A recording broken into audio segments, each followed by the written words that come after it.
Las razones por las cuales el pueblo cristiano evangélico no reconoce los libros apócrifos para nosotros, o los libros apócrifos para los católicos romanos, son los libros conocidos como los libros deuterocanónicos.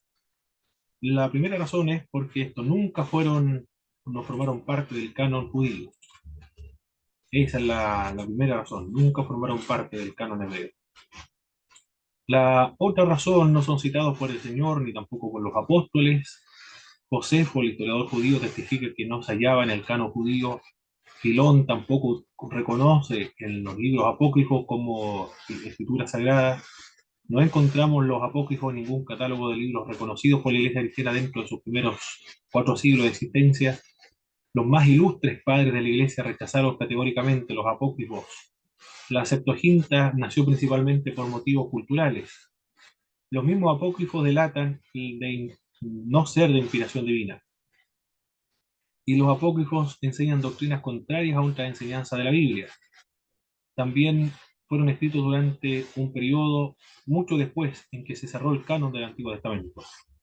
Y la inclusión de estos libros en el canon romano se debe solo para ser diferente a los otros libros de, de los evangélicos. Es decir, no querían nada parecerse a los evangélicos. Por lo tanto, agregaron nuevos libros al canon sagrado, reconocidos por ellos como los deuterocanónicos, y, y también fueron, fueron agregados dentro del canon católico para confirmar algunas doctrinas que para nosotros es una doctrina no bíblica, como son las oraciones por los muertos. También la diferencia entre inspiración, iluminación y revelación, por favor, mis hermanos. ¿Cuál es la diferencia entre revelación, inspiración e iluminación? ¿Qué es lo que quiere decir revelación? Descorrer el Correr, velo, revelar lo que el hombre no puede conocer por sí mismo. Excelente, esa es la idea de la revelación. Muy bien. Inspiración, ¿qué es lo que es?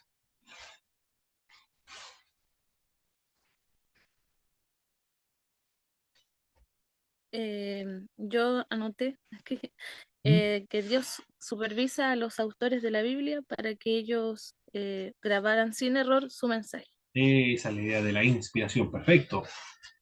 Y la iluminación.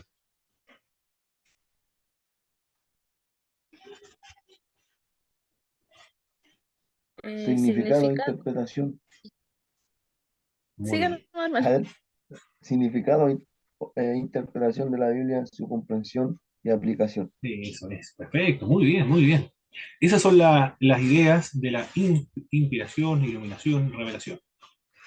Hay varios tipos de revelación. Esta revelación, cuando yo miro los cielos, la tierra, el mar, las montañas, los árboles, concluyo que esto no se pudo haber creado solo, sino que alguien tuvo que haberlo creado. ¿Cómo se llama esa revelación? Revelación general. Perfecto.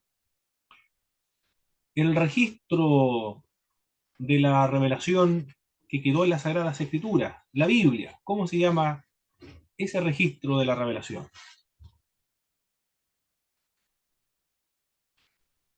Especial. Escritural. ¿Escritural? ¿O no? Escritural, muy bien. La revelación escritural, excelente.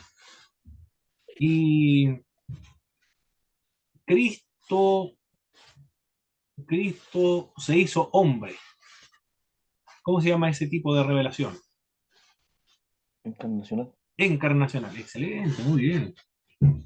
Y cuando un hermano recibe una palabra de ciencia, una palabra de sabiduría, una profecía, ¿cómo se llama ese tipo de revelación? Continua por el don del Espíritu Santo. Perfecto. Es una revelación continua dentro de la iglesia. Muy bien, excelente. Ya manejamos los conceptos fundamentales, muy importantes para tener una comprensión y una precisión en cuanto al uso de estos términos: iluminación, revelación, inspiración, revelación general, revelación encarnacional, revelación escritural, revelación continua a la iglesia. Para evitar de que hermanos nuestros queden confundidos o evitar que hermanos nuestros de nuestras congregaciones, principalmente pentecostales, se vayan a otras iglesias pensando que ya no existe las revelaciones continuas en la iglesia, puesto que tienen un concepto, una definición muy reducida, muy limitada de la revelación. Ven la revelación única y exclusivamente como la revelación escritural, pero no logran ver que también hay una revelación continua en la iglesia. Los que cuestionan, pues yo lo he escuchado a predicadores que dicen, si hay algún hermano en la iglesia que dice Dios me reveló, puede alguien decir eso, Dios me reveló, que estamos acostumbrados nosotros en nuestras congregaciones, Dios me reveló.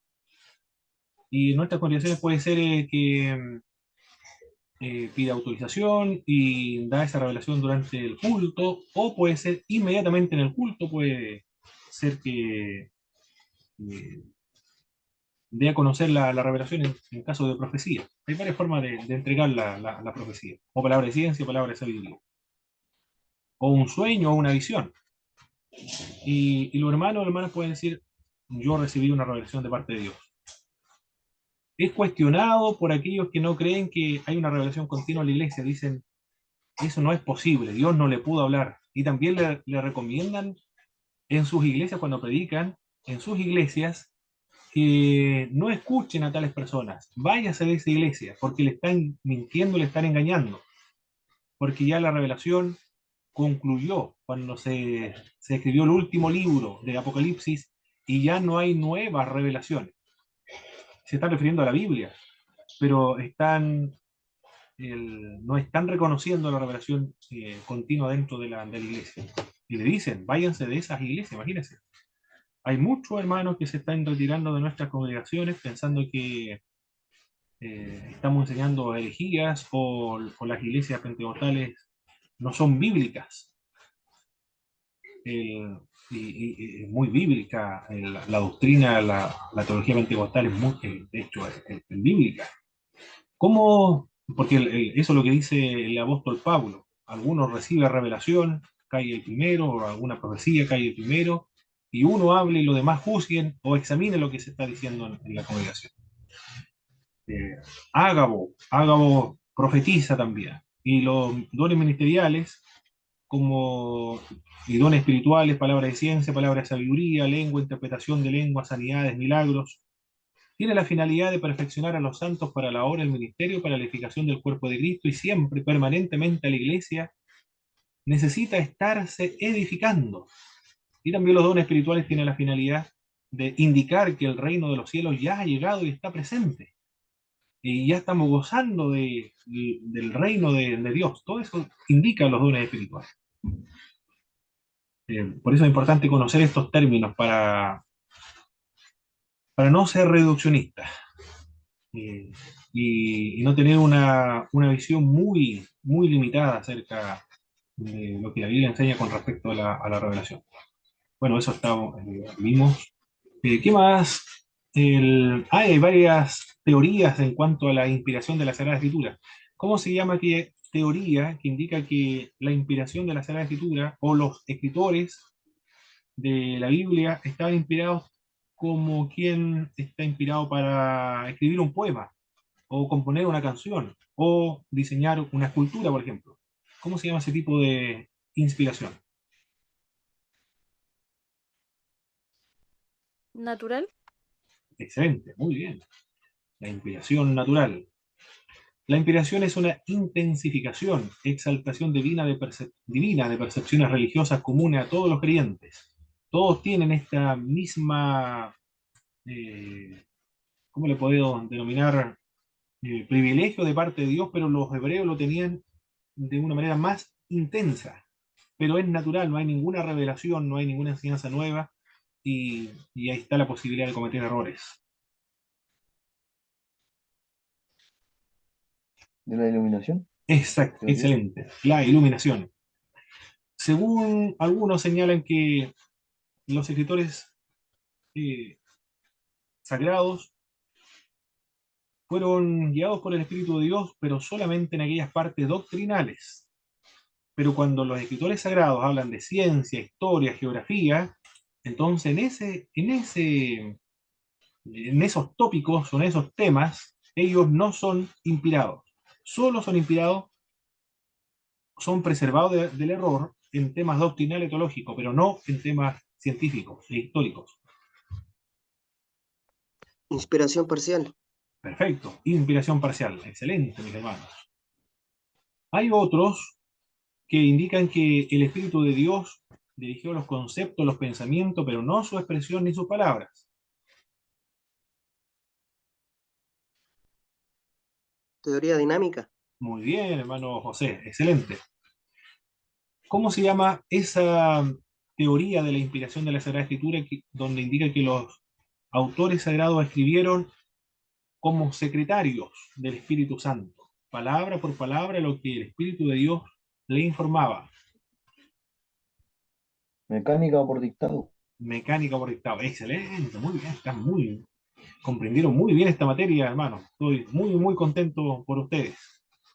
¿Y cómo se llama esa inspiración que indica que Dios no dirigió solamente los pensamientos, los conceptos, sino que guió las palabras, también de los escritores bíblicos, y no solamente la doctrina es inspirada, sino que también temas históricos, geográficos, científicos, y no anuló la personalidad de los escritores, sino que utilizó las características de la personalidad del escritor para registrar la verdad divina, pero sin cometer ningún tipo de error? ¿Cómo se llama ese tipo de inspiración? Inspiración verbal plenaria. Excelente, muy bien. Eso fue lo que estuvimos viendo entonces en la última clase. Y lo que vamos a trabajar hoy día tiene que ver, que es la última, hoy día finalizamos, luego le envío el examen A y el examen B a sus correos electrónicos para que ustedes lo puedan trabajar en sus casas, utilizando sus tareas. Si no tengan problema con respecto a eso, tienen tiempo hasta mañana de entregarlo. Hoy vamos a ver la crítica de la Biblia. En Introducción al Nuevo Testamento vamos a seguir trabajando con este tema de la crítica. Hay más críticas bíblicas. Y cuando hablamos acerca de crítica, no nos referimos a personas que cuestionan el mensaje de las Sagradas Escrituras, sino simplemente queremos decir que están tratando de determinar cuál es el significado original de la Biblia. La crítica del Antiguo Testamento, eso es lo que vamos a ver en esta oportunidad. Crítica del Antiguo Testamento. ¿Qué es lo que es la crítica? No significa sentarse a juzgar la Biblia como palabra de Dios. No significa eso. Aunque el término ya pareciera despertar ciertas sospechas, ciertas dudas, pareciera que al ejercer la crítica queremos decir que se está cuestionando el mensaje sagrado, pero no se quiere decir eso. Sino simplemente realizar juicios inteligentes. ¿A quién nos referimos con el término juicios? Evaluaciones. Eso lo queremos decir, evaluaciones. O reflexiones inteligentes acerca del asunto de preguntas históricas. Se hacen preguntas históricas relacionadas con la Biblia, y literarios, textuales, filológicos, que uno debe confrontar cuando se estudia la Biblia a través de toda la evidencia que se dispone. Filológico tiene que ver con las escrituras, cómo evolucionaron las escrituras y el contexto en el cual se cultivó esa escritura. El no ser crítico significa ignorar las dimensiones históricas de la Biblia y mirarla como un libro mágico. Pero la Biblia no es un libro mágico, sino que la Biblia es un escrito por los seres humanos, guiados por el Espíritu de Dios, empleando un lenguaje humano, con las características propias de la personalidad del ser humano, pero preservado del error. Por eso queremos la inerrancia de la Sagrada Escritura y la infalibilidad de la Escritura. En un contexto histórico en particular, es decir, en una época en particular, con un lenguaje, una cultura del Medio Oriente, empleando un lenguaje, un idioma, el idioma hebreo, el idioma del Antiguo Testamento, el hebreo y el arameo, y, y también un género literario. Las leyes, narraciones, poéticos, proféticos, apocalípticos, varios tipos de géneros literarios. La poesía se estudia de manera diferente, como los libros legislativos, porque pertenecen a otro tipo de género literario. Las narraciones, el género narrativo diferente al género profético. El género profético es diferente al género apocalíptico. Son distintos tipos de géneros que se cultivan en la literatura. Al hacerse estas preguntas, o los críticos de la Biblia cuando se hacen estas preguntas, eso es lo que quieren responder. Las dimensiones históricas, literarias, textuales, filológicas de las Sagradas Escrituras. No ser crítico de la Biblia es no considerar estos elementos, pensar que la Biblia es algo mágico. Sin embargo, también es necesario reconocer que la moderna crítica bíblica de los últimos 2 siglos no ha sido obra de eruditos creyentes preocupados por una mejor comprensión de la Biblia como palabra de Dios en su contexto histórico, sino eruditos que rechazan las escrituras mismas. Cuando hablamos de crítica bíblica queremos decir eso, pero también está la crítica bíblica más relacionada o los máximos exponentes o los que han popularizado la crítica bíblica han provenido de personas incrédulas. Eso sí es verdad. No me refiero a incrédulos que no sean cristianos, sino a cristianos incrédulos. Usted puede preguntarse, pero ¿cómo puede ser un cristiano un incrédulo? Protestantes incrédulos, pastores incrédulos, teólogos incrédulos, teólogos racionalistas. Ellos dijeron, en Alemania principalmente, en la escuela de Tubinga surgen estos grupos.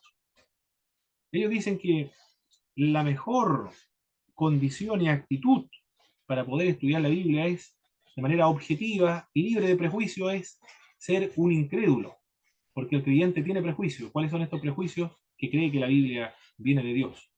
Por lo tanto, ya no puede estudiar la Biblia de una manera que sea desprejuiciada y objetiva. Esa es la crítica que le emplearon los racionalistas. Eso es verdad. Tanto en Alemania como en Estados Unidos, el método histórico-crítico asume por definición una postura teológica que considera la Biblia exclusivamente como palabra puramente humana. Eso dice George Latt, un escritor del Nuevo Testamento que trata de presentar un punto de vista más conservador acerca de los estudios bíblicos. La crítica bíblica es la ciencia que se ocupa del origen, de la historia y el estado actual del texto primitivo de la Biblia. Está la baja crítica y la alta crítica. La crítica del texto se ocupa de la fijación de los términos de expresión exacta del texto original. Y la alta crítica se ocupa del contenido del texto en base a la naturaleza del texto, la forma del texto, el tema, los diversos temas que trata el texto de la Biblia, la naturaleza del texto, la conexión del contexto, las diferentes partes bíblicas, los datos de las circunstancias, los escritores, destinatarios de la Biblia, los autores de la Biblia, cómo se formó la Biblia, todas esas preguntas se hace la alta crítica. Está la baja crítica entonces y la alta crítica. Los problemas que trata la crítica bíblica son la fiabilidad del texto bíblico, la autenticidad de los textos bíblicos, la credibilidad, la forma literaria de los libros de la Biblia. De eso trata la crítica bíblica.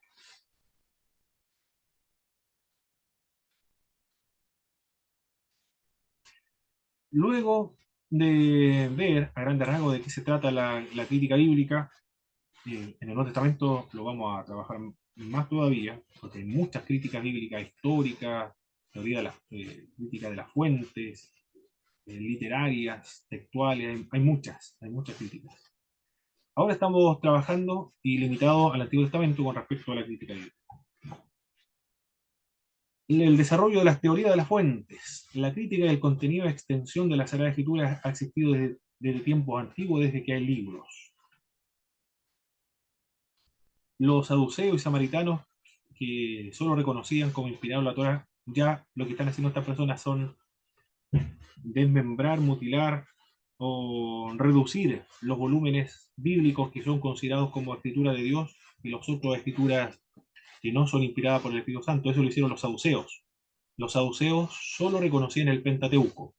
Los profetas y los escritos no lo reconocían como literatura inspirada. Marción mutiló el texto bíblico. Marción tenía un problema con Dios. Reconocía dos dioses, un dios del Antiguo Testamento, que era malévolo, sanguinario, cruel, violento, y el dios del Nuevo Testamento, que es un dios de amor, misericordioso, muy distinto. Tenía un problema con los judíos, me parece mucho que era antisemita. Todo lo que oliera, sonara, que hubiese algo favorable a los judíos, lo eliminaba. Por lo tanto, él propuso un canon distinto. Un canon que fuera solamente, hablara solamente del Dios del Nuevo Testamento. Y dijo que los evangelios, Mateo, Marcos, Lucas y Juan, eran muy hebreos, por lo tanto los eliminó y solamente conservó los escritos de Pablo, pero también dijo que el apóstol Pablo, algunos hicieron interpolaciones de los escritos de Pablo, también mutiló los escritos del apóstol Pablo. Pero él fue uno de los que hicieron las primeras propuestas de un canon bíblico, Marción, que mutila las Sagradas Escrituras. Un hereje del siglo II. Juliano el Apóstata, en el siglo IV, redactó una especie de historia evolucionista de la doctrina en torno al Señor Jesucristo. Estamos en el siglo IV. Siglo IV, el año 300 después de Cristo. ¿Qué significa esto de una historia evolucionista de la doctrina en torno a la persona del Señor Jesucristo? Lo que nosotros conocemos de Cristo ahora, dijo, y es lo que dicen los racionalistas actualmente, pero viene de esta época, Juliano el Apóstata, evolucionó, no es el mismo Cristo del siglo I.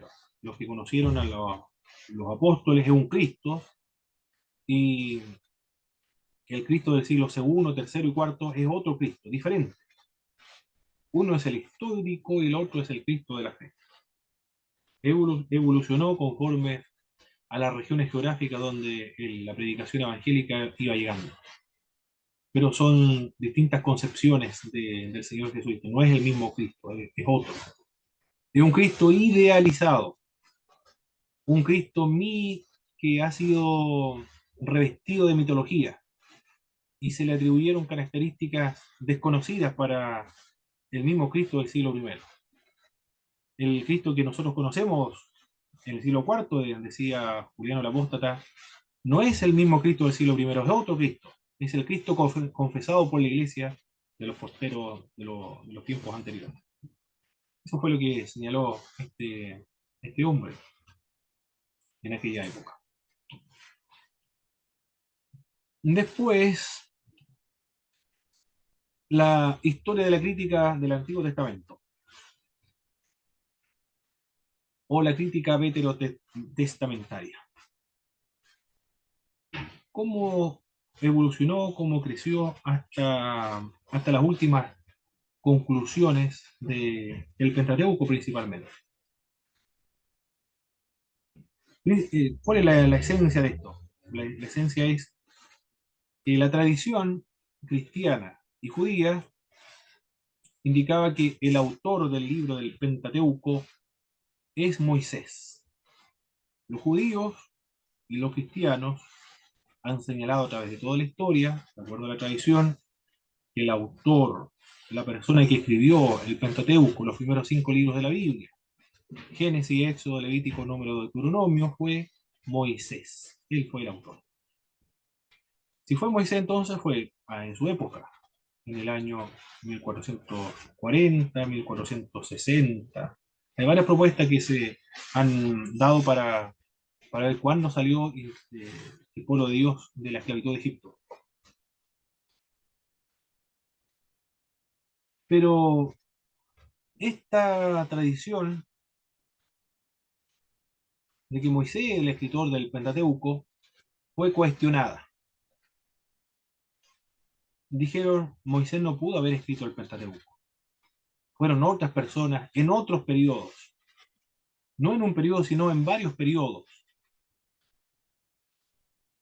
Son distintas fuentes que luego se hizo un compendio y formaron 5 libros.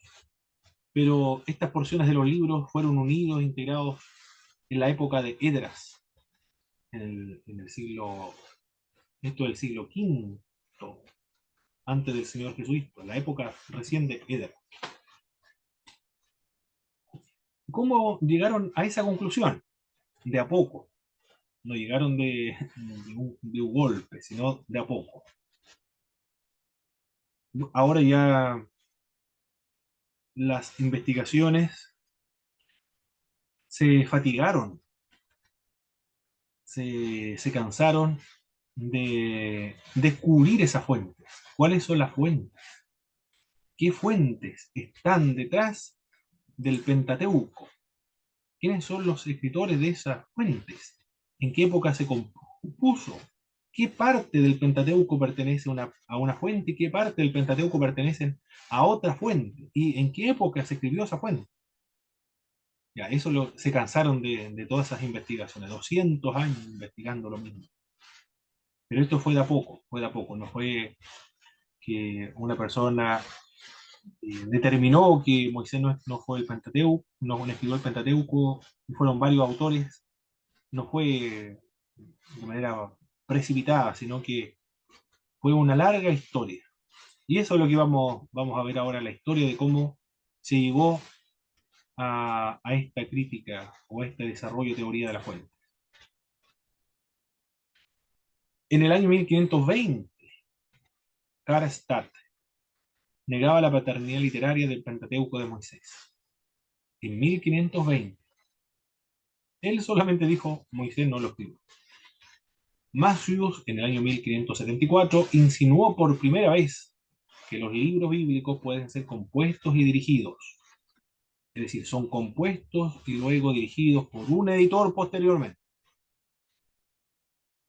Bitter, el primero que intentó distinguir detrás del canon de diferentes fuentes, opinó poder distinguir 3 fuentes a través de todo el Génesis, las cuales serían unidas después por Moisés. Hay 3 fuentes utilizadas en el libro de Génesis, pero unidas por Moisés. Por lo menos en el año 1711 se lo están atribuyendo a Moisés. Pero Moisés utiliza 3 fuentes distintas. Jean Astruc, médico francés que se interesó en el análisis literario de Génesis, opinó reconocer 3 fuentes a través de todo Génesis también, como el anterior, y también señaló de modo especial los diferentes nombres de Dios en Génesis como característica de la supuesta fuente. Jean Astruc dijo, en algunas secciones del Pentateuco y de Génesis se habla de Dios, y en el mismo Génesis se habla de Jehová. Entonces, en cada sección del Pentateuco o de Génesis, donde se hable de Dios, eso pertenece a una fuente. Y cada vez que Génesis hable de Jehová, eso pertenece a otra fuente, de otro autor y de otra época. Jan Astruc fue el que hace esa distinción. José Luis Sicre, un escritor muy importante español, un sacerdote español de Salamanca, no es Salamanca, pero es un profesor universitario, ha escrito muchos libros y es una autoridad en cuanto al estudio de los profetas.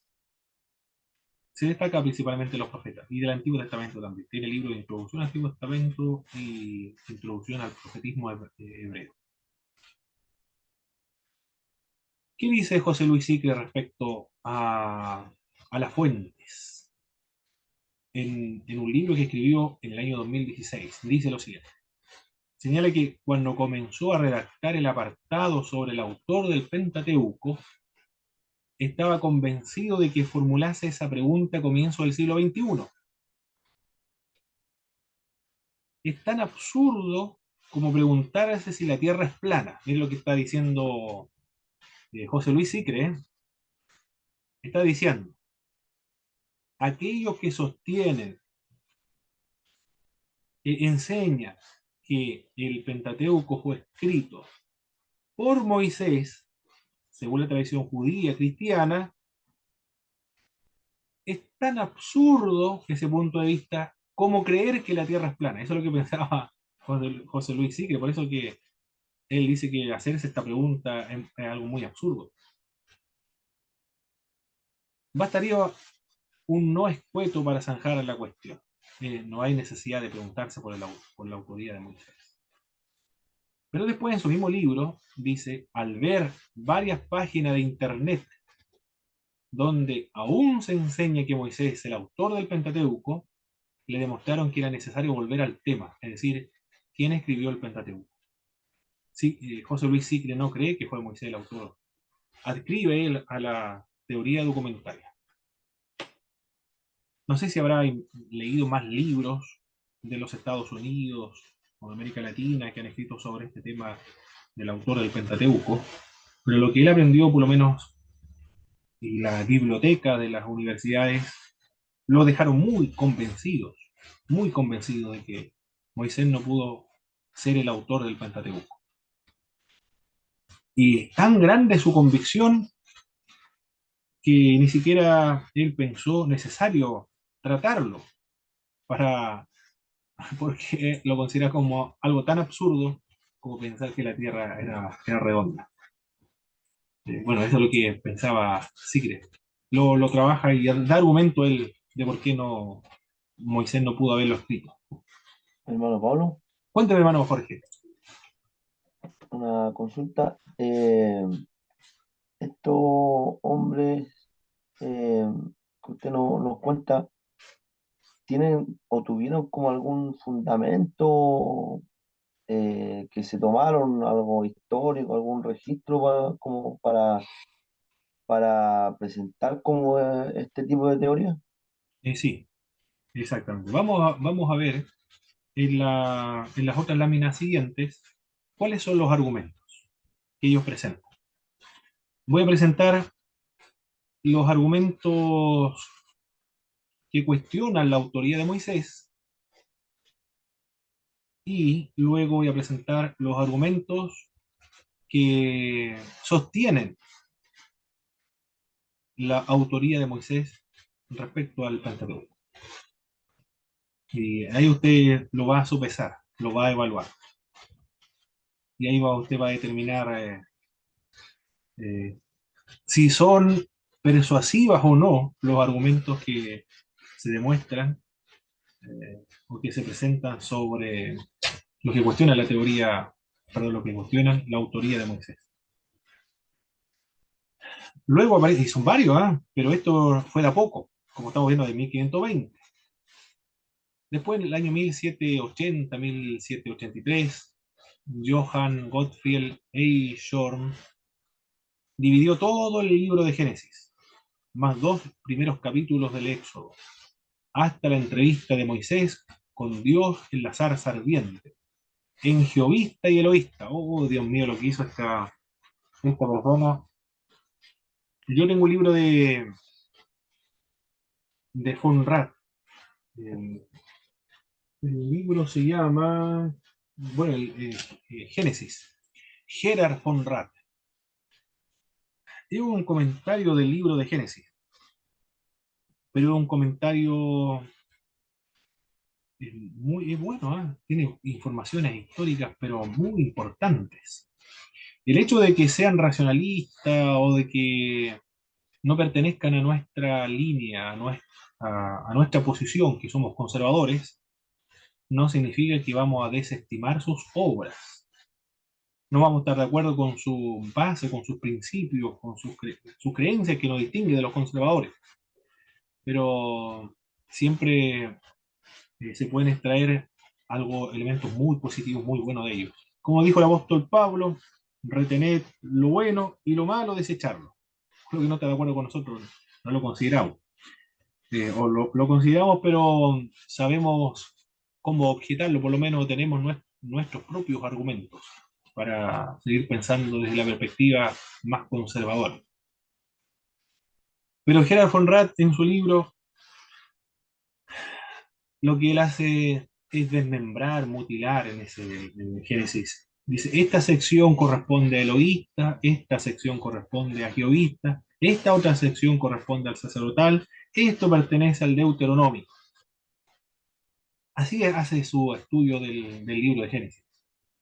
Mutila, desmembra, parcela el Pentateuco. Y él dice, esto corresponde a una época, esto corresponde a otra, y esto a un autor, y esto a otro autor, esto a una fuente, otro a otra fuente. El primero fue Johann Gottfried Eichhorn. Procuró relacionar los supuestos divergentes paralelos. Él vio relatos paralelos del diluvio, estas dos fuentes, y aislar los rasgos característicos de ambos. Fue el primero en aplicar el término alta crítica y fue llamado el padre de la alta crítica. Porque la alta crítica hace estas preguntas: ¿cuáles son las fuentes? Los autores, los destinatarios, el contexto histórico, político, religioso, económico, el estilo literario. Todo eso no es que se deba desestimar.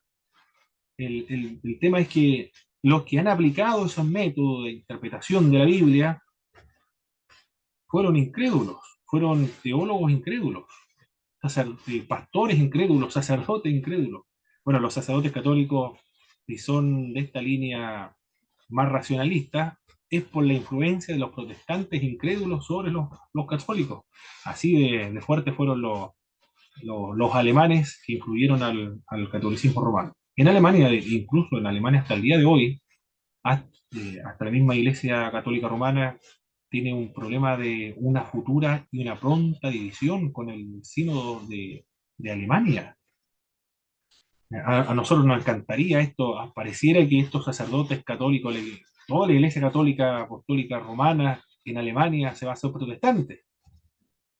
Pero no es que están intentando y está al borde del rompimiento y la separación y la división de esa iglesia, pero la división, las causas, las razones de la división eh, son contrarias a nuestras propias creencias evangélicas y de la iglesia luterana que surge en Alemania. Es decir, esta gente, si estuviese fuera protestante, también quebrarían y romperían con los protestantes, por lo menos los más conservadores, porque ellos están a favor del matrimonio homosexual, la eutanasia y, y el movimiento LGTB. Es el problema. Es decir, son racionalistas o liberales. Pero ese problema igual lo tenemos los protestantes en Alemania, en Estados Unidos también. Están casando algunas iglesias luteranas, iglesias anglicanas, iglesias metodistas en los Estados Unidos. Hay un conflicto entre liberales y conservadores. Los liberales casan a los homosexuales, fomentan la ideología de género, y los conservadores están en contra de la ideología de género, en contra del homosexualismo. Uno considera que la Biblia es inspirada, es inerrante, es infalible.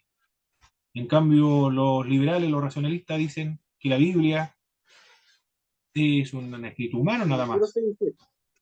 ¿Sí, hermano José? No, me equivoqué, hermano. Ah, ok, ya. Muy bien, José. Bien, esa es la razón. Bien, vamos a ver, sigamos viendo este tema de las teorías de las fuentes. ¿Qué dice la teoría de las fuentes? De los fragmentos. Bueno, si digamos cómo evoluciona este tema, o esta teoría. La teoría fragmentaria sobre el origen del Pentateuco fue propuesta en el año 1792 por un sacerdote católico, el escocés Alexander Geddes. Sostuvo que la Torá fue compuesta en la era salomónica a partir de varios fragmentos separados, algunos de los cuales eran tan antiguos como Moisés y aún más. Mira cómo proponen eh, distintas soluciones. Hay un problema. ¿Cuál es este problema? Moisés no escribió el Pentateuco. Ya todos están de acuerdo. Pero, ¿qué propuesta de solución dan a este? Al indicar que Moisés no es el autor del Pentateuco. Discrepancias, contradicciones, distintas propuestas, una multiplicidad de propuestas. sin llegar nunca a un consenso. Es decir, descubrieron un problema, pero ahora no tienen cómo solucionarlo. Es el problema con la teoría de la fuente. No tienen cómo solucionarlo. Y no se ha solucionado hasta el día de hoy. Y nadie ha sido capaz de solucionarlo, porque son muchas propuestas de solución. Por eso que ahora ya los eruditos se cansaron de tantas investigaciones. Son 200 años de investigación. Se cansaron, se fatigaron y ya no quieren seguir, o lo superaron ya. No quieren seguir, ya se agotó la investigación para descubrir las fuentes que hay detrás del Pentateuco, los autores, los destinatarios y cómo se compuso, cómo todo ahora es un todo orgánico.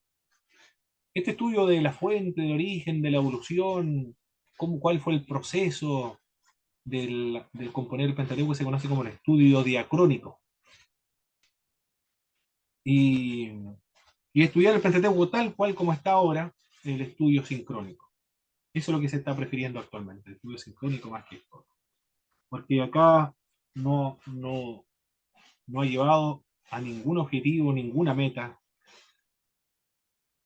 por lo menos mucho menos de edificación espiritual acá, ¿no? Aquí no hay nada de edificación espiritual, es un trabajo netamente intelectual acá. Pero algunos dedican toda su vida para tratar de solucionar estos problemas. Wilhelm de Beth, no sé cómo se pronuncia este autor, no sé si son alemanes estos autores, concibió de forma estrictamente evolucionista toda la historia religiosa de Israel e introdujo una fuente totalmente nueva que fue la fuente de. ¿Qué significa la fuente de? Es decir, hay otra fuente, anteriormente la fuente era Elohim y Jehovista, un autor que utilizaba el término Dios, Elohim, y otro autor que utilizaba el término Jehová. Dos fuentes. Y luego Moisés la utilizó y la escribió. Y ahora él está introduciendo Wilhelm otra fuente, y es la D, que es la deuteronómica, y es nueva, es otra fuente, y fue compuesta en otra época, eso es lo que está diciendo Wilhelm.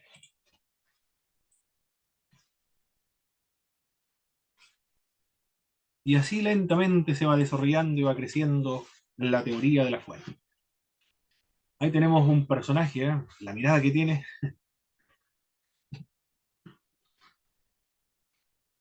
1853. Julio Wellhausen. Me dijeron que se pronunciara así, porque todos son alemanes. Julio Wellhausen. Otros le llaman Wellhausen. Lo están pronunciando en castellano, pero me dijeron que se pronunciaba Wellhausen. En 1853, Hutfeld puso el fundamento a la moderna teoría de la fuente. Después vino Quenen, 1869, se van acercando al siglo XIX. Se trata de la reconstrucción evolucionista de la historia de Israel, y en esto es seguido por el representante más importante de la teoría de la fuente, Julius Wellhausen, que tenemos en la presentación, todo el siglo XIX. Y a esta fuente, de hecho, se le conoce ahora como la teoría de Julius Wellhausen o Wellhausen y Graf. ¿Qué dijo Julius Wellhausen? Toda la investigación anterior. Mire, recuerde que comenzó, recuerda la época 1520. ¿Cuál fue la época? 1520, esa fue la época. 1520. Hasta el siglo XVIII. Él va a leer toda esa investigación. Todo lo que se escribió desde 1520, en el siglo XVI, XVII, XVIII, XIX. Todo eso lo lee. Y luego hace un resumen, una síntesis de toda su investigación. Y él dijo lo siguiente. Dató el jehovista, la J, que es una fuente jehovista. ¿Qué significa jehovista? El autor de esa fuente solo conoce a Dios como Jehová. No conoce a Dios con otro nombre sino Jehová. Y eso, propuso él, fue escrito en el año 850 a.C. Pero esto es todo teoría. Son especulaciones nada más. No es que sea así. Solo especulaciones, porque él determinó que esa fuente se escribió en esa época, 1850, antes de Cristo. Y Estamos hablando acerca del Pentateuco, la fuente que componen el Pentateuco. Por lo tanto, el Pentateuco no lo escribió Moisés, sino que la primera parte se comenzó a redactar en el año 850, cuando ya Moisés no existía, por un autor que solo conocía a Dios como Jehová. Y también otra fuente, la Eloísta, la fuente Eloísta. Se escribió esa porción en el año 750, antes del Señor Jesucristo. Sobre el año 650 partiría un relato que quedaba fusionado, jehovista y eloísta, en el año 650. Durante el avivamiento bajo Josías, en el año 621, se habría compuesto D. ¿Qué significa D? La fuente deuteronomista. Deuteronomio, entonces, se escribiría no por Moisés, sino que se escribió en el año 621, en la época de Josías, cuando él fomenta un avivamiento espiritual, un retorno a la ley. Se descubrió un libro debajo del templo, cuando se estaba en la reconstrucción y reparación del templo, un libro, y ese libro se supone que era el libro de Deuteronomio. Se descubrió, dice el libro de Edras. Perdón, los libros de Reyes, Crónicas también parece lo menciona. Se descubrió. Y Edras mandó a restaurar, reformar la religión de Jehová durante esa época. Pero ese libro de Deuteronomio, que se compuso en el año 621, no es un libro que se descubrió, que fue escrito en la época antigua de Moisés, sino que fue una obra piadosa, un fraude piadoso, un fraude pío. ¿Sabe lo que quiero decir con esta expresión, mis hermanos? Fraude pío, si cualquier cosa que yo esté diciendo y ustedes no logran, no saben de qué estoy hablando, me lo preguntan. Cuando hablo acerca de fraude piadoso, ¿qué quiero decir con eso?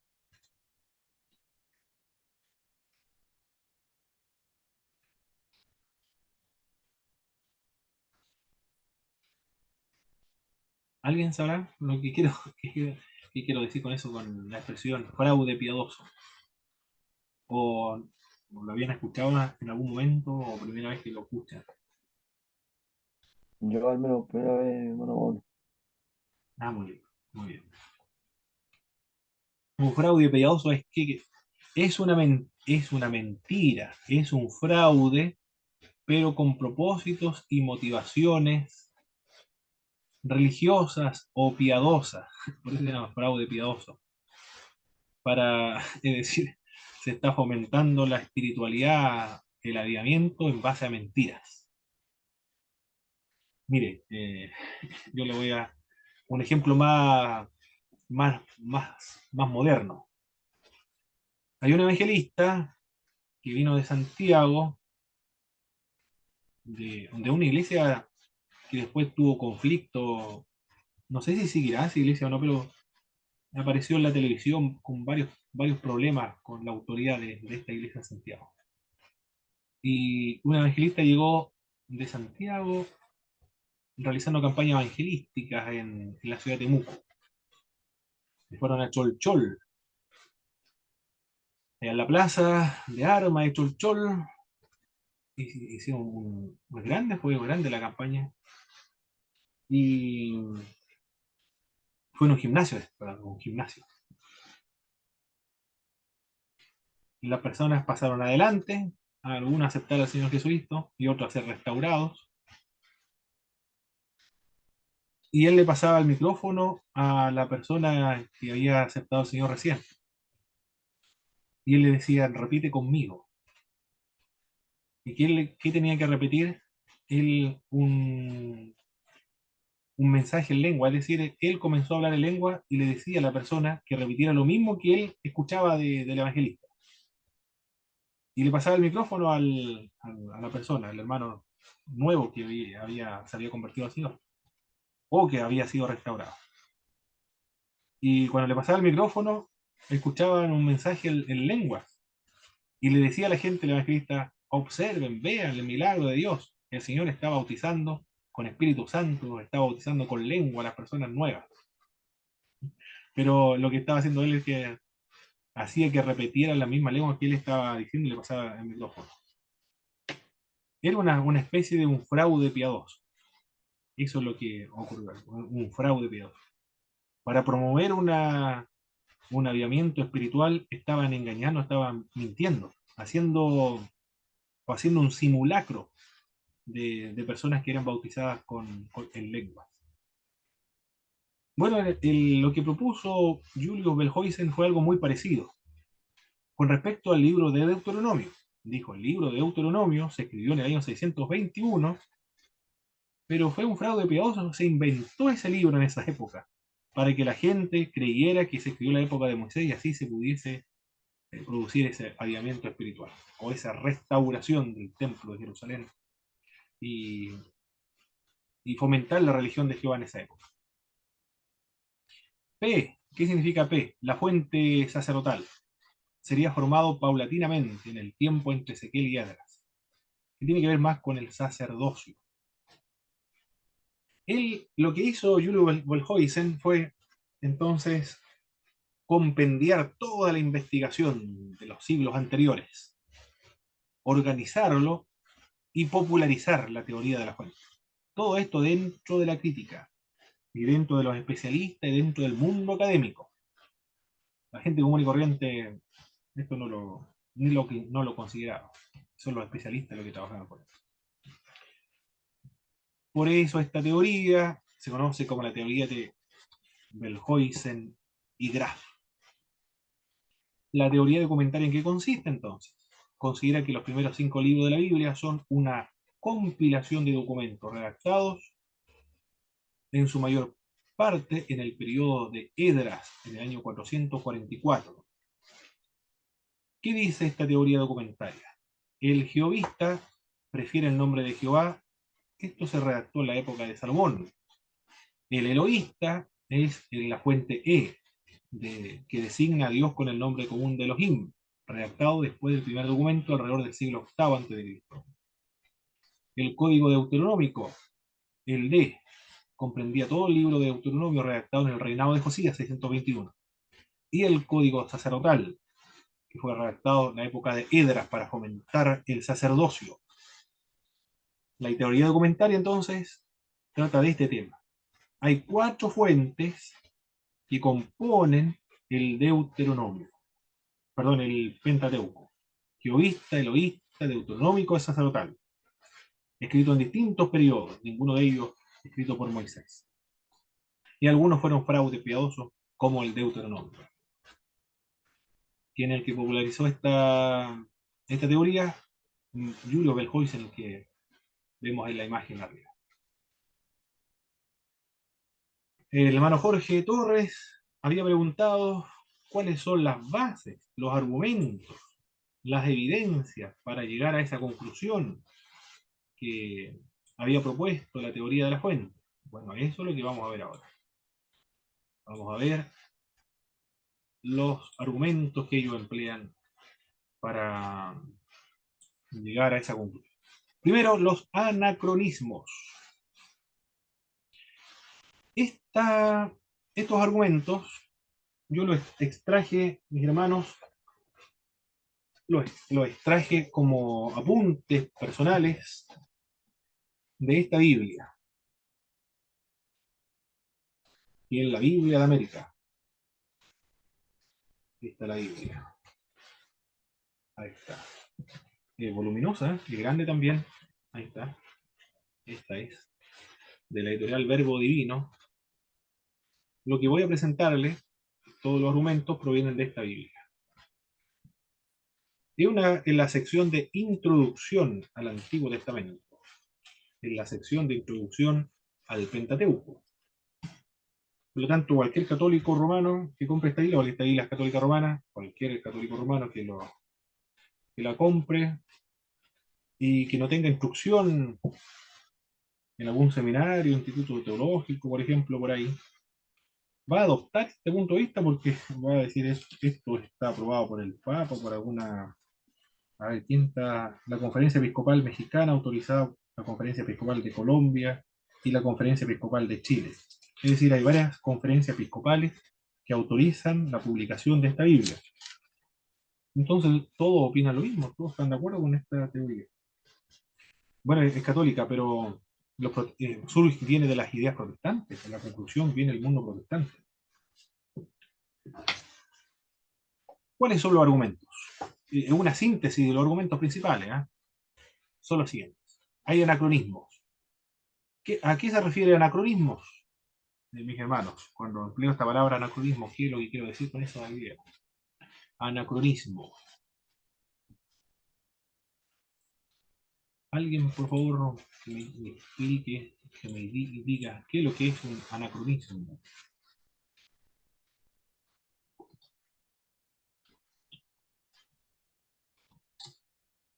¿Algún hermano, alguna hermana que me dé un ejemplo, que me diga, defina lo que es los anacronismos?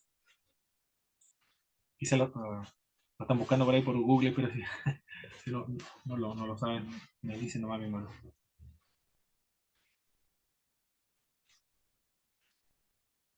Primera vez que lo escuchan, ¿verdad o no? ¿O lo habían escuchado ya anteriormente?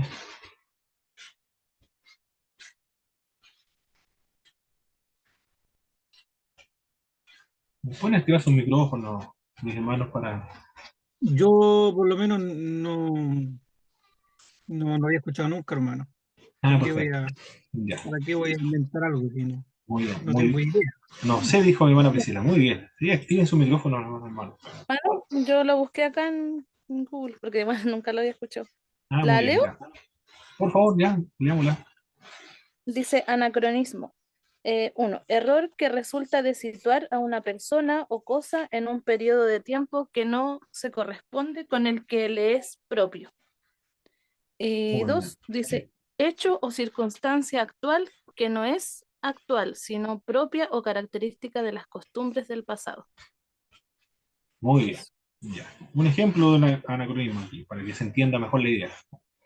A ver, ¿qué puede ser? Ya. Absurdo, pero para que se comprenda. David eh, llamó por celular a su hijo Salomón y le dijo. Ya, y luego le va a decir ahí.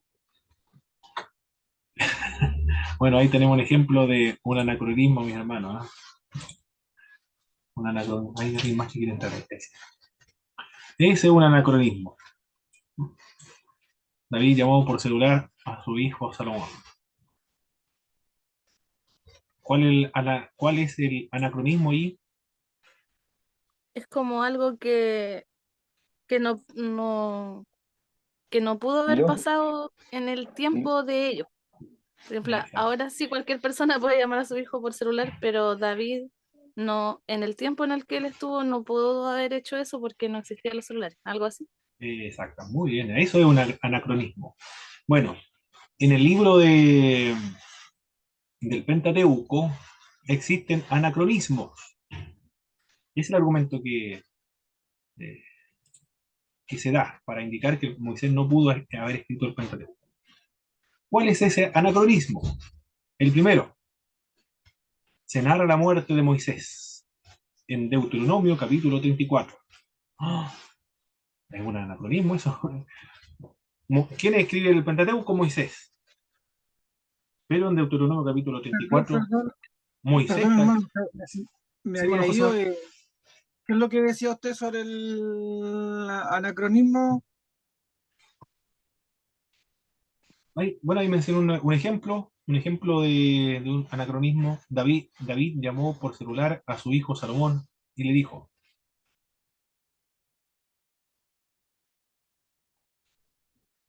Ya, ya, ya, ya. es insertar algún elemento o algún evento histórico, algún personaje en una época en la cual no corresponde. Esa es la idea de los anacronismos. Por ejemplo, acá Ah, en bueno, hermano, bueno. Deuteronomio se relata la muerte de Moisés.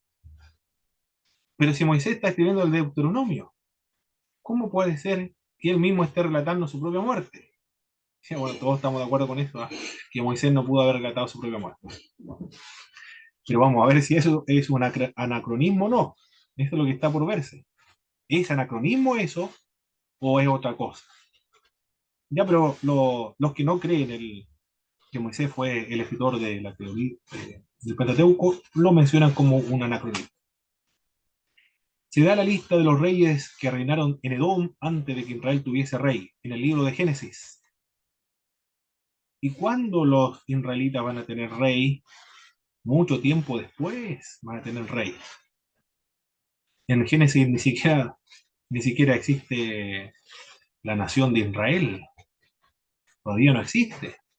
Existen los patriarcas, pero la nación todavía no existe. ¿Cómo puede ser que ya se aluda, que en esa época cuando se escribió esa sección, se aluda a los reyes? Entonces, eso es un anacronismo, según este punto de vista. También se habla de la ciudad de Dan, que antes se llamaba Lais. Génesis capítulo 14, verso 14, dice la ciudad de Dan. Pero esa ciudad no se llama Dan. En la época en que se encuentra ese versículo bíblico, se llama Lais. Y cuando se va a llamar Dan, cuando los danitas, en la época de los jueces, o de Josué, perdón, lleguen aquí al territorio.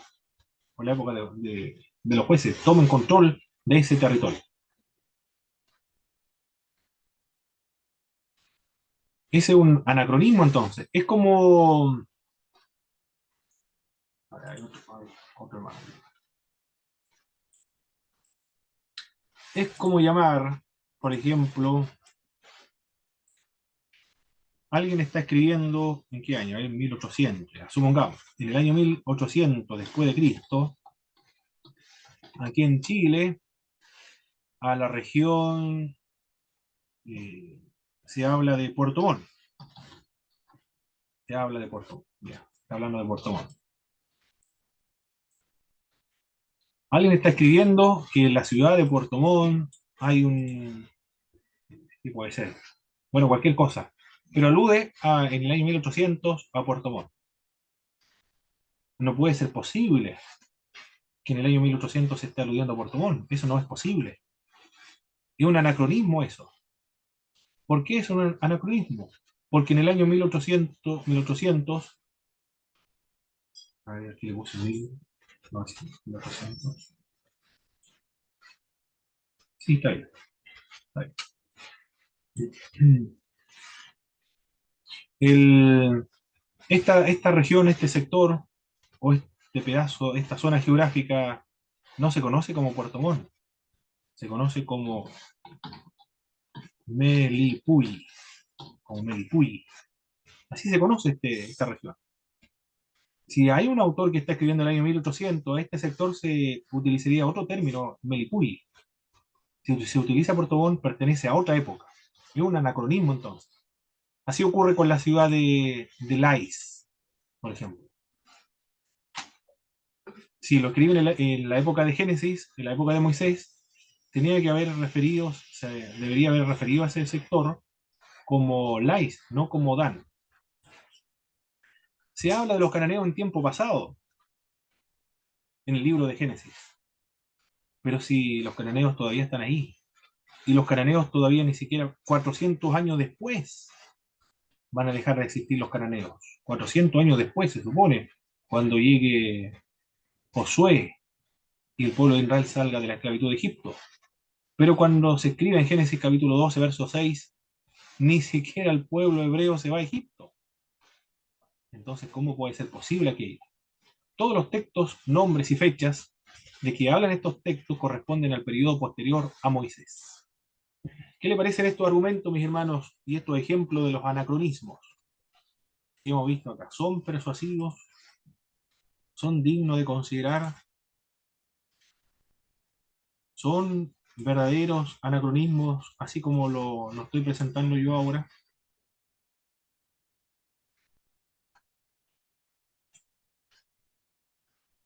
Respecto a los reyes, yo siempre me había preguntado eso cuando leía el Génesis, ¿por qué hablaba de reyes y después, más adelante, recién venía la instalación de los reyes en Israel? Exactamente. Sí, Exactamente. esa pregunta, eso yo me lo había preguntado, ¿por qué Ah, hablaba ok. en esa parte de reyes si todavía no no eran instalados. Correcto. Y había leído usted, bueno, eso es un anacronismo más evidente, ¿eh? Lo otro de Deuteronomio que relata la muerte de Moisés. No sé si alguien se preguntó si Moisés está escribiendo acá, ¿cómo él pudo haber relatado su muerte? ¿Pasó inconsciente cuando lo leyeron, verdad? ¿O se hicieron esa pregunta en algún momento? Yo por lo menos nunca me lo pregunté porque también es que uno como que no se le abre la mente a eso, que uno lo lee más toma en cuenta otras cosas, otros sucesos en ese sentido en cuanto a la muerte de Mm, Moisés. claro. Y también esta pregunta, ¿quién había escrito el Pentateuco? Quizás ni siquiera se lo habían planteado si era Moisés o no. Y quizás ni siquiera era importante. No sé si cómo lo habrán visto ustedes, hermano, cuando leían Mm. el Pentateuco. Yo Yo había leído, en alguna ocasión igual había escuchado de que el Pentateuco lo había escrito Moisés. Ah, ok, ok. Y cuando leyeron, bueno, Deuteronomio 39 relata su muerte, no, no sé, yo antes de estudiar esto, ni siquiera me lo había planteado, no me había pasado por la mente el, el objetar aquello. Hermano Josimar, ¿iba a Pero decir ahí, algo? Perdón, hermano. Adelante, hermano Jorge. ahí en la muerte de Moisés se supone que el cuerpo tampoco fue hallado. Exacto. Bueno, eso es lo que relata Deuteronomio 34. Eso es lo que relata ahí. Entonces igual tiene, tal vez puede haber sido que él recibió como una revelación del término de sus días. También puede ser, muy bien, muy bien. Bueno, Josimar, ¿iba a decir algo? no, yo sobre el Génesis, no es que uno escucha cosas, por lo menos yo siempre me preguntaba del Génesis 1, 2 y 3 los primeros 3 capítulos. ¿Mm? Yo, por lo menos lo que había oído, no sé si será así o no, porque unos planteaban que era una poesía, que no era un tema porque hay un tema ahí en el Génesis 1, 2 y 3 no recuerdo bien si lo leí donde estábamos haciendo la tarea o no, ¿Mm? que sobre la creación del hombre, un ejemplo, el orden de la creación, y después como que toma un punto aparte y donde redacta la creación del hombre, ¿cierto? ¿Mm? Un punto Correcto. aparte donde redacta la creación del hombre, pero nosotros encontramos la creación de los 6 primeros días, ¿cierto? Y después en el capítulo 3 vemos cómo crea al hombre, en el 3 no me acuerdo, cómo crea al hombre, y siendo que en el principio ya había sido creado y ya le había dado nombre a los animales, Ah, ok. algo así. Correcto. Y lo otro que veía me habían dicho, o sea, lo que había escuchado, ¿Mm? algunos plantean que era poesía, que no era poesía, el Génesis, las primeras 3 capítulos del Génesis. Pero ahí siempre planteaba la duda en eso. Pero eso sería. Ok. Perfecto, hermano Sí. Josimar. Muy bien. Bien, vimos el primer argumento, los anacronismos. Otro argumento que emplea la teoría documentaria es otra razón para no atribuir la obra del Pentateuco a Moisés son los distintos nombres para referirse a la divinidad. En el capítulo 1 de Génesis se emplea de manera invariable el nombre de Elohim, que significa Elohim, Dios. Mientras que en los capítulos 2 y 4 se utiliza el término Jehová o Yahvé. En Génesis 4:26 el texto dice que a partir de Enos se empleó o se comenzó a invocar el nombre de Jehová. Pero ¿cómo puede ser eso posible? De que en Génesis se utilizase el nombre de Jehová. Si recién en la época de Moisés, relatado en el Éxodo, recién allí se va a comenzar a conocer el nombre de Jehová como Jehová, yo soy el que soy. Ya, ese es el otro argumento que se emplea para indicar que Moisés no pudo haber escrito el nombre, perdón, no pudo haber escrito el Pentateuco por los distintos nombres para referirse a la divinidad. Uno como Dios y el otro como Jehová. También hay relatos duplicados. Dos relatos de la creación, estaba hablando de hermano Josimar, había visto en Génesis capítulo 1 y después el capítulo 2. Dos relatos duplicados de la creación. Uno al hombre y después al hombre y la mujer en el otro capítulo.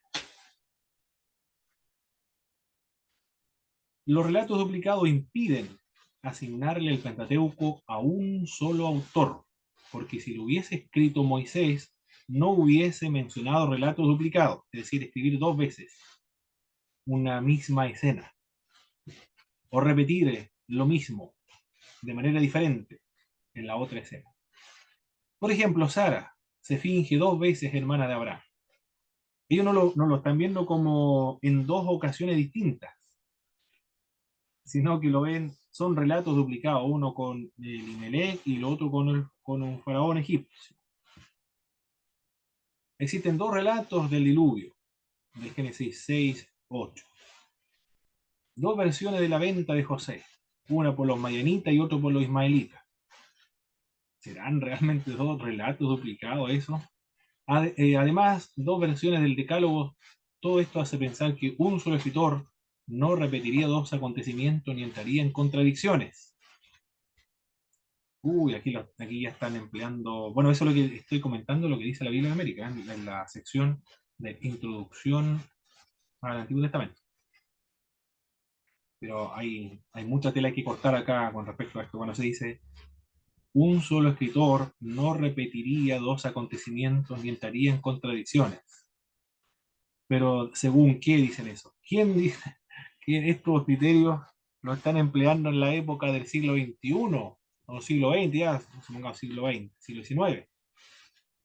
Criterios de redacción occidentales, alemanes, europeos o estadounidenses le están aplicando concepciones estilísticas y redaccionales a otra cultura del Medio Oriente, de una época de otra cultura del Medio Oriente y de otra época, 1500 antes de Cristo.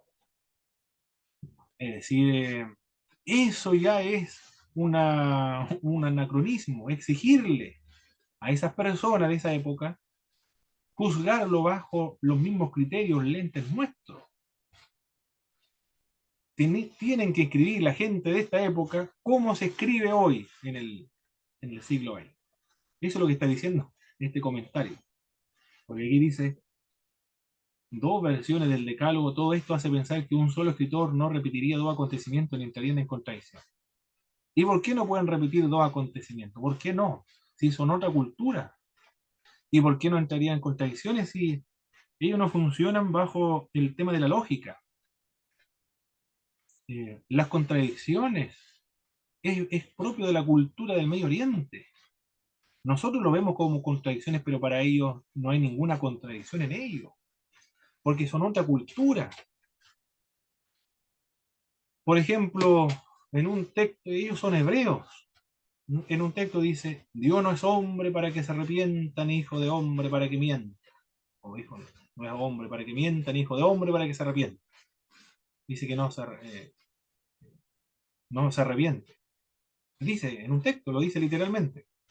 Y después, en el mismo libro, y Dios se arrepintió de haber creado al hombre.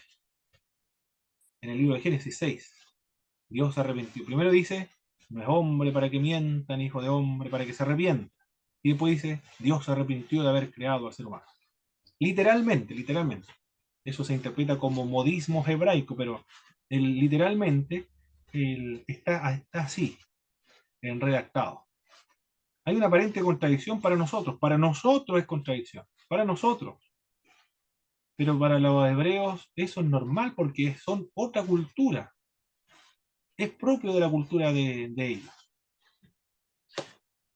Nos vamos a la India ahora, para ver otro pueblo del Oriente. En la India tiene más de 3300 dioses. Todos son indios, pero no todos son hindúes. Indios por el hecho de ser de la India, hindúes porque son de la religión hindú, porque pueden ser cristianos, musulmanes, budistas, hinduistas. Hindúes se denomina a los que son de la religión hindú. Todos ellos son hindúes. Puede ser monoteísta, politeísta, puede ser cristiano, de cualquier religión. Puede ser un Dios bueno, un Dios malo. Hay dioses contradictorios. Algunos son ateos.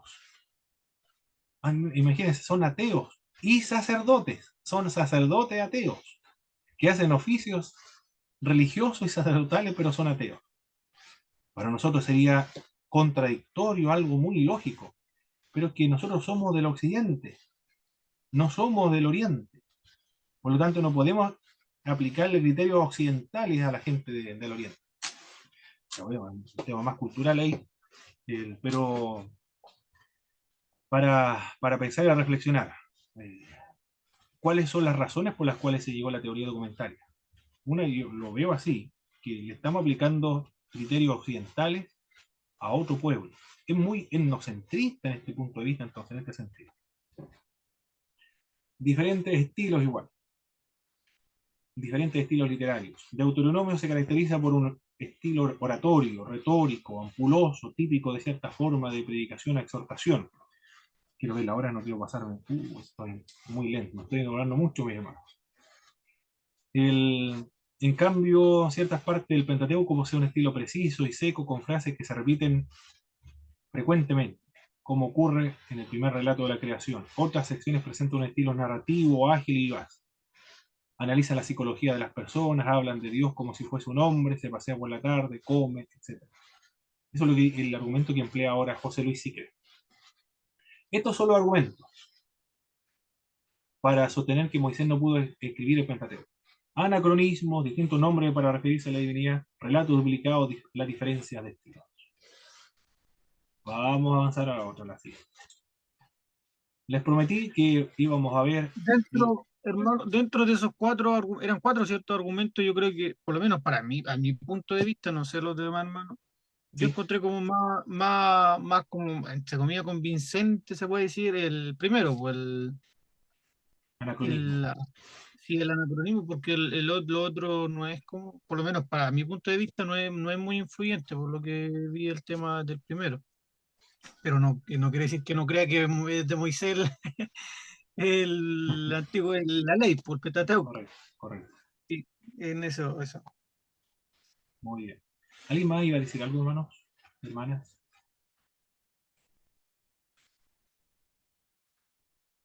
Ya. Hermano Pablo, ¿Sí, hermano Jorge? bueno, me imagino que todos esos fundamentos, hay un sobre fundamento de nuestra teoría, por decirlo así, o de nuestra para deshacer eso, porque uno entendería también que el tema, por ejemplo, de tal vez la evolución de los idiomas, la escritura, todo tiene que ver. ¿Por qué? Porque ahora uno puede ordenar un poco el tema no sé, como usted dice, el tema cultural, el tema de idioma y todo. En ese entonces estamos hablando de que el hombre eh, tal vez no existían diferentes idiomas y era esa sola cultura que se conocía hasta el momento. Muy bien, bueno, eso fue mucho antes de Moisés, cuando se hablaba un idioma, mucho antes. Eh, a ver, incluso antes, no sé si fue antes del diluvio, ¿no? El diluvio fue en el capítulo 6, sí, después del diluvio fue, pero fue mucho antes de Moisés, de que hablaban un solo idioma. Ahora voy a mencionar los argumentos a favor de la paternidad literaria de Moisés o objeciones a la teoría documentaria. Es probable que Moisés empleara genealogías y tradiciones escritas al escribir el libro de Génesis. Moisés habla acerca de las generaciones de Adán, un libro, utiliza una fuente. El hecho de que hayan fuentes, eso es verdad, hay fuentes. Y Moisés también menciona qué fuente utilizó. Esa fuente fue el libro de las generaciones de Adán. Añadiduras. Estamos objetando ahora los argumentos anteriores. las añadiduras. ¿Quién escribió la muerte de Moisés en Deuteronomio? ¿Lo escribió Moisés? No, por supuesto que no, estaba muerto. O Dios se lo llevó, como sea. Pero no está ahí, no está presente. ¿Quién lo escribió entonces? Josué lo escribió. Lo más probable que haya sido Josué. Él es el autor que escribe el libro de Josué. ¿Y por qué no pudo haber relatado también y explicar en el último capítulo de Deuteronomio la muerte de Moisés? Son añadiduras, añadiduras al Pentateuco. Pero escrito es añadidura por otro autor inspirado que fue Josué. Indica que había rey en Israel en Génesis capítulo 36, verso 31. Y es la duda que tenía la pregunta de hermano Josimar. Porque ahí se dice que antes de que hubiese rey en Israel, pero si en esa época, cuando se está escribiendo los Génesis, en la época de Moisés no hay rey en Israel.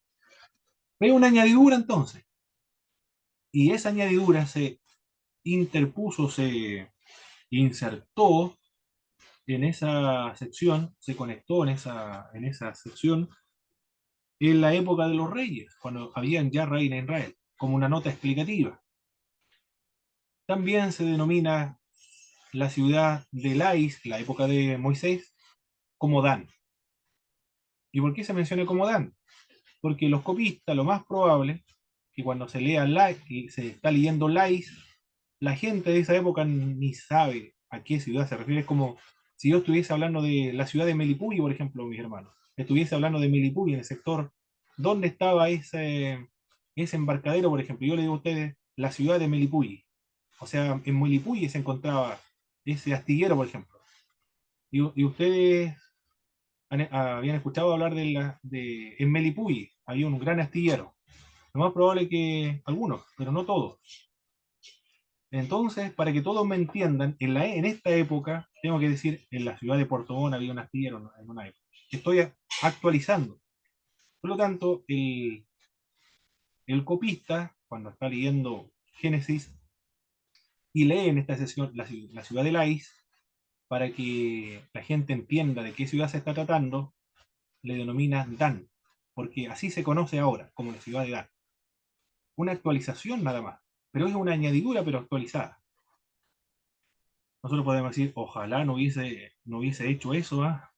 Para evitar que fuera utilizado como un argumento anacrónico. El escritor tenía conocimiento, también, esas añadiduras. El escritor tenía conocimiento personal de la cultura y geografía. El que está escribiendo acá conoce muy bien la cultura y la geografía de lo que está registrando en su libro, el Génesis. Por ejemplo, aparecen nombres egipcios en el libro de Génesis, en Éxodo. Potifar se menciona. Regalo del dios Sol, Ra. Eso significa Potifar. La persona que está registrando ahí está escribiendo los nombres que usaba la gente de su época. Y egipcio, Potifar. Safnat Panea, que significa Dios habla o él vive. Asenat, todos estos son nombres egipcios. Asenat, perteneciente a la diosa Neit. Ión, antiguo nombre de Heliópolis. Es decir, la persona cuando está escribiendo está describiendo las ciudades con los nombres de esa época, no con los nombres que se escribieron o que se le van a indicar posteriormente. O sea, eso da como testimonio de que la persona tenía que haber conocido en ese entonces la cultura y la definición Exacto. de los nombres de las personas, de los lugares. Lo conoce muy bien. Es de esa época, es del lugar, es de la región, pertenece a esa zona geográfica. Lo conoce muy bien, por eso que lo describe. Si lo escribiese en la época de Salomón, lo más probable es que no alcanzaría la precisión. Él lo escribe de manera natural. Por las referencias que se hacen con relación a los materiales del tabernáculo, se deduce que el autor conocía la península del Sinaí, porque habla acerca de pieles de tejones, la uña aromática, y todo eso corresponde a la península del Sinaí. Es decir, conoce los nombres de, de la uña aromática, las pieles de tejones, conoce los nombres con los cuales se conoce a ciertos objetos de esa región del Sinaí.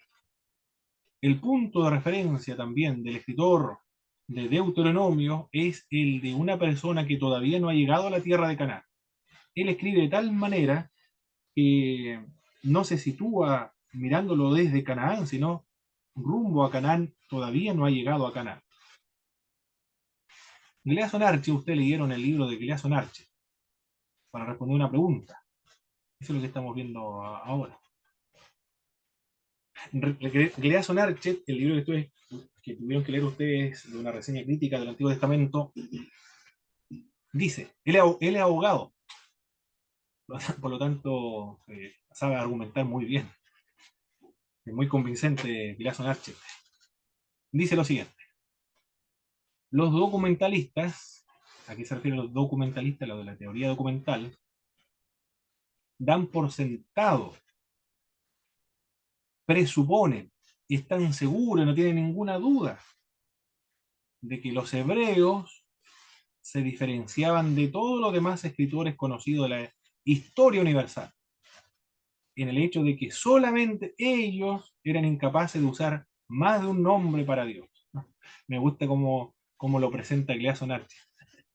Es un poco irónico cuando argumenta, porque él dice, los de la teoría documental dan por sentado que los hebreos, solo ellos debían distinguirse de todos los otros escritores de su misma época, de la cultura semita, en no conocer o mencionar a sus dioses con dos nombres diferentes. Tenían que conocerlo con uno solo, para atribuírselo a un solo autor. Hermano Jorge, ¿dice algo? Pero eso es más como que afirma al final el Dios verdadero, el Dios de los hebreos, el Dios, o sea, el monoteísmo que tan exclusivo que tiene el pueblo de Israel. Eh, bueno, sí, sí, bueno, lo que dice el autor es eso. eh, los hebreos deberían conocer a Dios con un solo nombre, es decir, ya si lo conocen con Elohim y con Jehová, son dos fuentes distintas, dos autores distintos. Eso es lo que quiere decir Lea Sonarche acá. También dice más, es decir, presuponen que solo los hebreos debían utilizar un solo estilo de escritura. Fueran cuales fueran las diferencias temáticas, tenían que emplear un solo estilo. Más de uno de varios posibles sinónimos para expresar una idea. Más de un tema tipo o circular de interés. Es decir, no podían repetir lo que querían comunicar. Tenían que ser diferentes a todos los otros.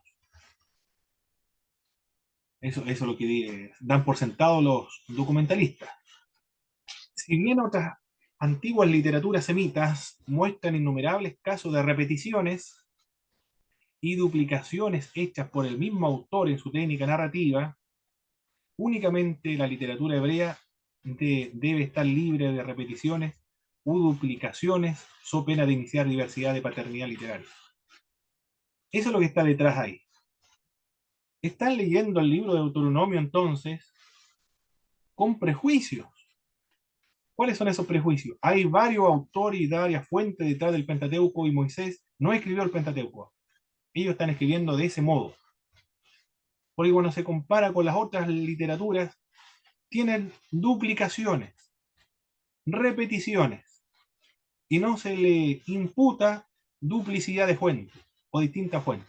Solamente al Pentateuco se le atribuyen varias fuentes. Eso es lo que está diciendo Gleason Arche. En resumen, nos dice Archet, cabe la duda de si la hipótesis de Belhoisen merece el estatus de respetabilidad científica. Él siembra la duda en los argumentos de Julio Belhoisen. Siembra la duda. Me gustó lo que señala Archet. Se aducen tantos argumentos, se escriben tantos razonamientos circulares, tantas deducciones cuestionables a partir de premisas inconsecuentes, que no hay duda alguna de que su metodología sería totalmente rechazada por un tribunal imparcial. Esa es la conclusión de Gleason Archer. ya que ellos propusieron un problema. El problema fue Moisés no escribió el Pentateuco.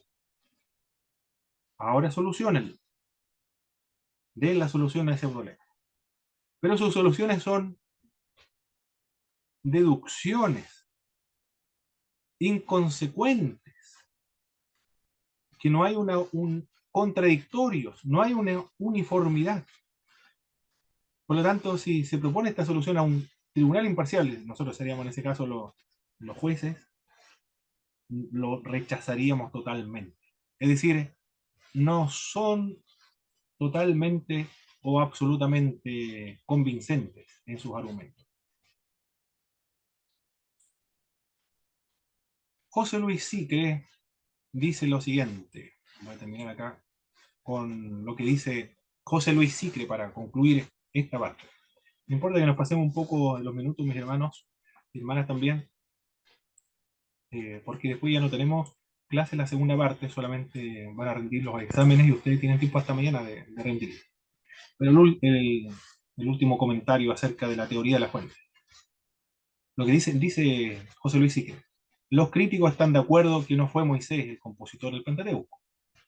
Sin embargo, no saben cómo se formó realmente. Ese es el tema. No saben cómo se formó. Las distintas hipótesis son contradictorias y aún no se ha llegado a un consenso. Por esa razón, José Luis Sicre comenta que los fallos anteriores en la teoría documentaria han llevado a bastantes autores a adoptar un punto de vista más crítico. Está reconociendo José Luis Sicre a su posición de la teoría documentaria, dice que hay fallos en la teoría documentaria. Prescinden entonces los críticos de estudiar los orígenes del Pentateuco y optan por un tipo de lectura sincrónica, que solo tiene en cuenta el resultado final de los 5 libros actuales, pero no cómo se formó. La gran mayoría de eruditos entonces actualmente de la Biblia está estudiando el Pentateuco como, tal cual como está ahora, y no cómo se originó, cuáles son las fuentes y cómo evolucionó o se desarrolló a través del tiempo, por los fallos, por las contradicciones y los problemas que presenta esta teoría de las fuentes. ¿Algún comentario, mis hermanos, mis hermanas, acerca de lo que estuvimos viendo, trabajando hoy día en esta clase? ¿Qué le pareció la clase?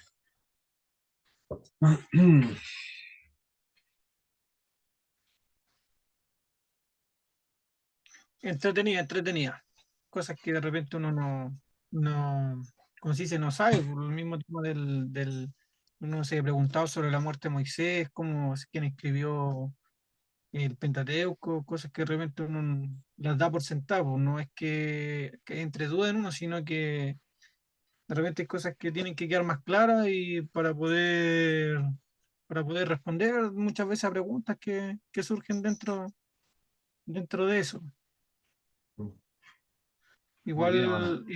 Sí, igual como se va tratando hay cosas que se van tratando de entender, como lo que decía usted de los escritos, porque el tema de los papistas igual de repente influye harto puede influir de gran manera en cómo llega a nosotros hoy en día, como lo veíamos en las clases pasadas, igual que va de copia en copia, copia en copia, entonces lo que nosotros tenemos hoy en día son copias de copias, no es el Correcto. texto original y pues igual puede haber una variante en ese sentido.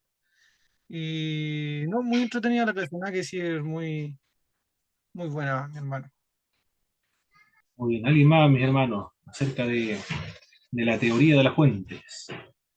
O la teoría de Bellhuisen-Graf, o de Julius Bellhuisen.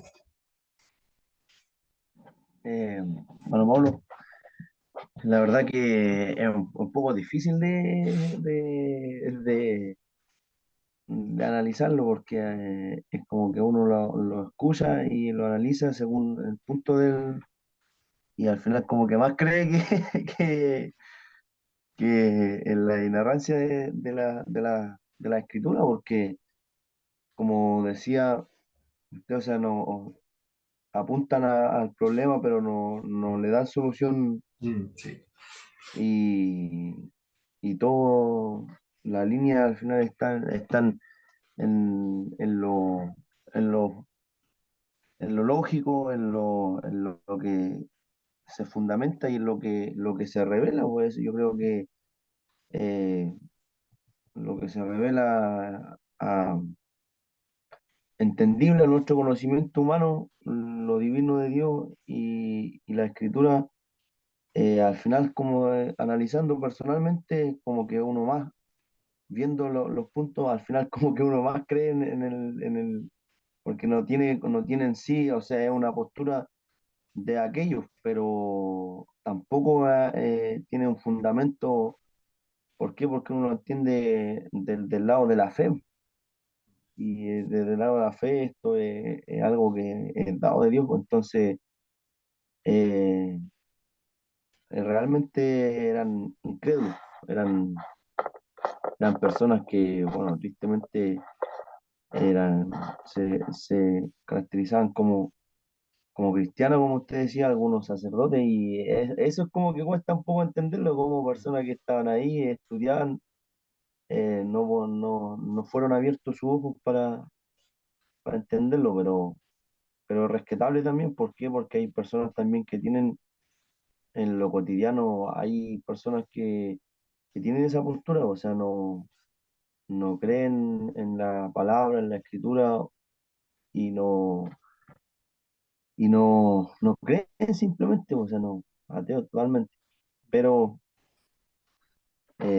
sirve para uno también fundamentar y conocer también las diferentes posturas y también dar alguna respuesta y conocimiento a eso, Así a la es. postura de los demás. Perfecto, hermano Jorge. Muchas gracias, mis hermanos, por sus opiniones. Esto fue la crítica del Antiguo Testamento y esto es lo que de esto se trata, la crítica del Antiguo Testamento. Hay dos posiciones entonces acá con respecto a la autoría del Pentateuco, una clásica, una tradicional, una fundamentalista, conservadora, y la otra más racionalista, más liberal o más progresista. ¿En cuál de todas ellas se incluye usted, mis hermanos? Conservadora. Muy bien, La conservadora. muy bien, se identifica más allá, ¿cierto? Muy bien, la clásica, la tradicional. A nosotros los progresistas, los liberales, los racionalistas, los modernistas nos tratan de ingenuos. Así nos tratan de ser muy ingenuos y ser muy ignorantes. Pero tenemos razones, ¿eh? Tenemos razones. Y no estamos solos tampoco dentro de- de la academia bíblica, no estamos solos. Hay universidades, seminarios, instituciones teológicas que son de esta línea conservadora. No todas las instituciones teológicas son liberales o son racionalistas. Hay instituciones teológicas, facultades de teología, universidades que son conservadoras. Bien, vamos a finalizar entonces con una oración a nuestro Señor antes de... Hermano, Sí, hermano, una hermano José consulta. Iván. El tema de lo, ¿cómo el tema de lo, ahora después no tenemos clase? ¿Usted envió los exámenes? Exactamente, sí. Ahora yo envío los exámenes. ¿Y eso hasta cuándo tenemos